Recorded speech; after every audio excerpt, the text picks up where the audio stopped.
अगर वो आपको पलट कर जवाब देता है, आप किसी चीज़ का हुक्म देते हैं और वो उसे मना करता है, वो अपने बिस्तर और अपनी चीज़ों को अनटाइडी रखता है, सोता ज़्यादा है और बहुत से और इश्यूज आप देखते हैं, तो आपको लग रहा है कि ये कोई एबनॉर्मल बिहेवियर है। अगर आप नफ्सियात जानेंगे तो बिल्कुल नॉर्मल बिहेवियर है। अगर आपका बच्चा ऐसा नहीं करता तो उसके अंदर कोई खामी है।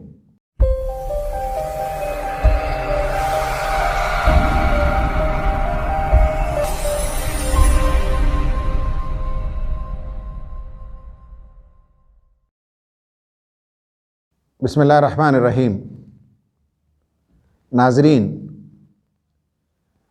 बच्चों की तरबियत आज के ज़माने में एक अहम इश्यू है।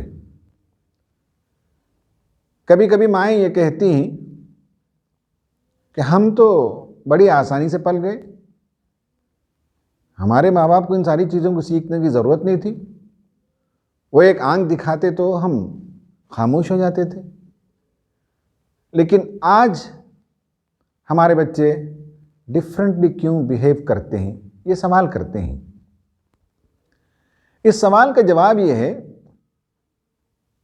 कि माएँ जो कहती हैं उनकी जो पैदाइश हुई 30 साल पहले, 40 साल पहले, वो दुनिया एंटायरली डिफरेंट थी और आज की दुनिया बिल्कुल मुख्तलिफ है।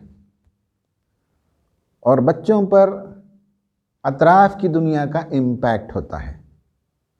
गांव में पलते थे, मिट्टी और पत्थर से खेलते थे, हाथ से सिली हुई गुड़ियाँ होती थी उससे खेलते थे, मिट्टी के बर्तन से खेलते थे, उसके अलावा कोई और चीज़ नहीं थी। लेकिन आज हमने अपने बच्चों को उनका स्टैंडर्ड बढ़ा दिया।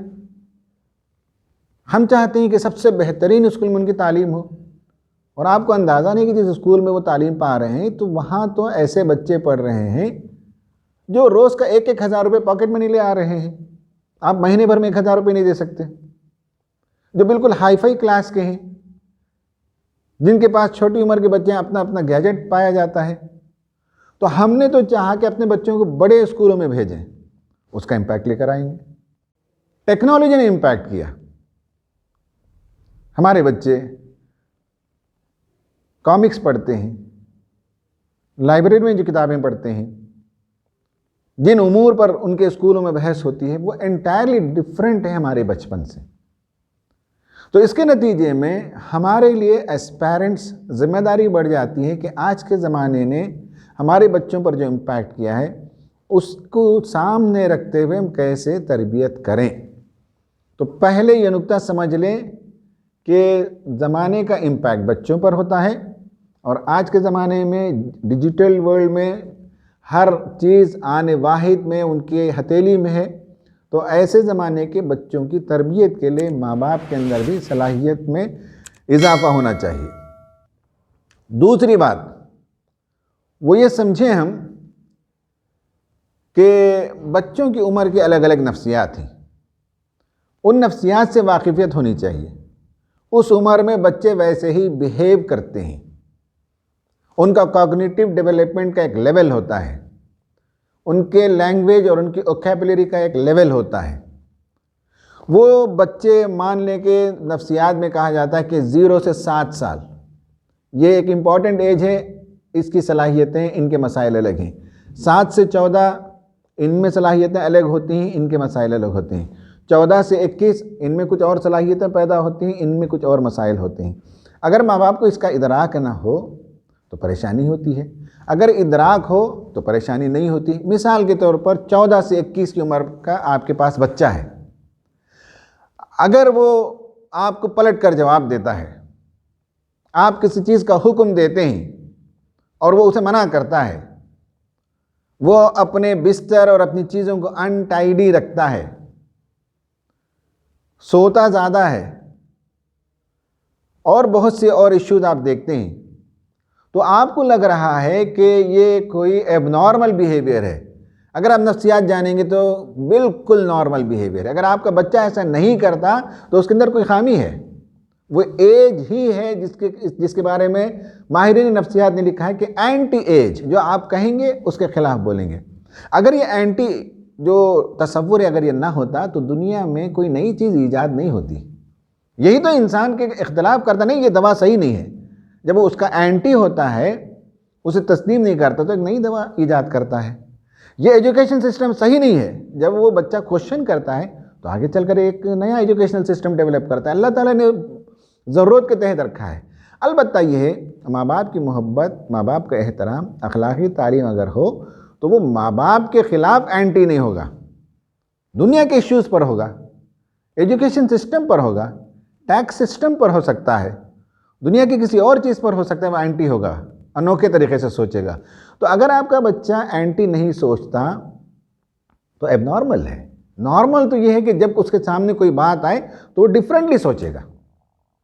इसी तरह से उस उम्र के बच्चों के अंदर वो नज़्म ज़ब्त डिसिप्लिन नहीं होगा, जिसे हम कहते हैं अनटाइडी, बिस्तर भी वैसे ही है, खाए हुए बर्तन भी नहीं उठा रहे हैं। तो ये क्वाइट नेचुरल है कि अनटाइडीनेस उस उम्र का ख़ास सा है। माँ बाप को चाहिए कि प्यार से, मोहब्बत से उसकी तालीम और तरबियत करें। अगर सख्ती करने गए तो बजाय मामला बनने के बिगड़ जाता है, दोनों में दूरियाँ पैदा हो जाती हैं। तो उस हर उम्र की नफ्सियात को समझें और हर उम्र के इश्यूज़ एंड प्रॉब्लम को समझें।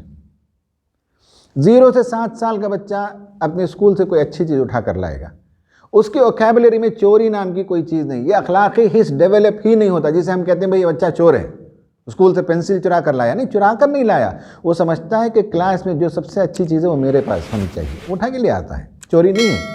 ये प्रॉब्लम है 0 to 7 में। 7 to 14 जो है, इसमें सने बलूगत आती है उम्र, इसमें एडोलसेंस को पहुंचता है बच्चा, अदर जेंडर से उसकी दिलचस्पी होती है।